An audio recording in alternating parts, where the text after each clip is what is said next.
पाया गया कि चंडोला तालाब के जो सरकारी ज़मीन है उस पे इन्होंने गलत तरीके से बस्ती बनाई गई थी। यहाँ पे पहले भी बहुत सारे इलीगल एक्टिविटीज़ में जो शामिल लोग थे पकड़े जा चुके हैं। चोरी हो, प्रोस्टिट्यूशन हो और ऐसी बहुत सारी गैरकायदेसर प्रवृत्ति यहाँ पे चलती थी। अहमदाबाद में चंदोला तालाब पर प्रशासन का फाइनल ब्लो आप देख सकते हैं। जिस प्रकार से ये मेगा डिमोलिशन चल रहा है, एक तरह से चंदोला तालाब को पहली बार पूरी तरह खाली करवाने की कवायद अब रंग ला रही है। अहमदाबाद क्राइम ब्रांच के जेसीपी हमारे साथ हैं, शरद सिंघल साहब, जो इस पूरे ऑपरेशन को सुरक्षा प्रदान कर रहे हैं। ये बताइए सर कि ये जो कार्रवाई हम देख रहे हैं, पिछले करीब 1 साल से क्राइम ब्रांच लगातार इलीगल माइग्रेंट्स जो हैं उनको आइडेंटिफाई कर रहा था, उसके खिलाफ एक बड़ा एक्शन भी लिया गया है। तो आज एक कंक्लूसिव एक्शन कह सकते हैं। पिछले 1 साल में क्राइम ब्रांच ने 2 एफआईआर की थी और एक में माइनर गर्ल्स को रेस्क्यू किया था प्रोस्टिट्यूशन से, बांग्लादेशी गर्ल्स थी, और दूसरे में फॉल्स डॉक्यूमेंट्स पे ये लोग एंटर हुए थे। उन दोनों केसों में हमने 127 जितने बांग्लादेशीज़ को डिटेन किया था, उसमें से 77 का सक्सेसफुली डिपोर्ट भी हो चुका है। अब इस बार 2 दिन पहले हमने यहाँ फिर से कॉम्बिंग की गई थी। DG sir, home minister sir और सीपी सर की सब मार्गदर्शन में वो कार्रवाई पूरे गुजरात में चल रही थी।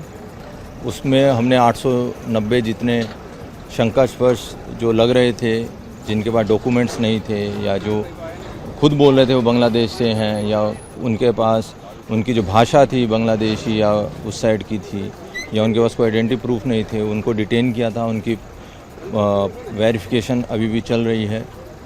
और फिर 2009 में यहाँ पे एक बार डिमोलिशन हुआ था और पिछले 15 साल में इन्होंने फिर से एक बहुत बड़ी जो गैरकायदेसर बस्ती है वो बनाई थी। कॉरपोरेशन ने उसको सर्वे किया गया, मुझे पाया गया कि चंडोला तालाब के जो सरकारी ज़मीन है उस पे इन्होंने गलत तरीके से बस्ती बनाई गई थी। हमने देखा पिछली बार भी जब डिमोलिशन हुआ था वो अधूरा रह गया था, उस पर काफ़ी लीगल पेंच में फंस गया वो। और इसके अलावा भी अगर हम देखें इसकी टोपोग्राफी को देखते हुए, जिस प्रकार से ये पूरी बस्ती क्रिएट की गई है, कितना डिफ़िकल्ट है सुरक्षा के लिहाज से अगर हम देखें। यहाँ पे पहले भी बहुत सारे इलीगल एक्टिविटीज़ में जो शामिल लोग थे पकड़े जा चुके हैं। चोरी हो, प्रोस्टिट्यूशन हो और ऐसी बहुत सारी गैरकायदेसर प्रवृत्ति यहाँ पे चलती थी।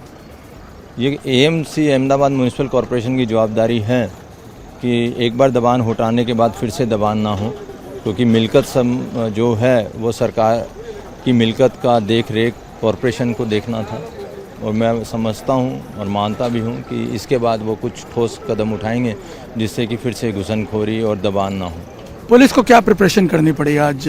इस हम देख रहे हैं अनप्रेसिडेंटेड पुलिस का डिप्लॉयमेंट दिख रहा है। जैसे कि 50 टीमें कार्यरत थी और 50 टीम के साथ हमने पुलिस दी थी ताकि कोई जान हानि का ना हो। जैसा कि आप देख रहे हैं झोपड़पट्टी है, कोई छुप के ना बैठा हो, कोई बच्चे ना छुपे हुए हों और कोई लॉ एंड ऑर्डर परिस्थिति ना हो, तो उसके ध्यान पे हमने पुलिस बंदोबस्त दिया है और पर्याप्त संख्या में पुलिस बंदोबस्त दिया है और पुलिस और कॉरपोरेशन मिलके जो भी कार्रवाई है वो कर रही है। और क्या लग रहा है सर, कितना आज जो एरिया है उसको टारगेट किया जाएगा? वो कॉरपोरेशन टारगेट कर रही है, वो जहाँ जहाँ बोल रही है वहाँ वहाँ हम उसको बंदोबस्त प्रोवाइड करें।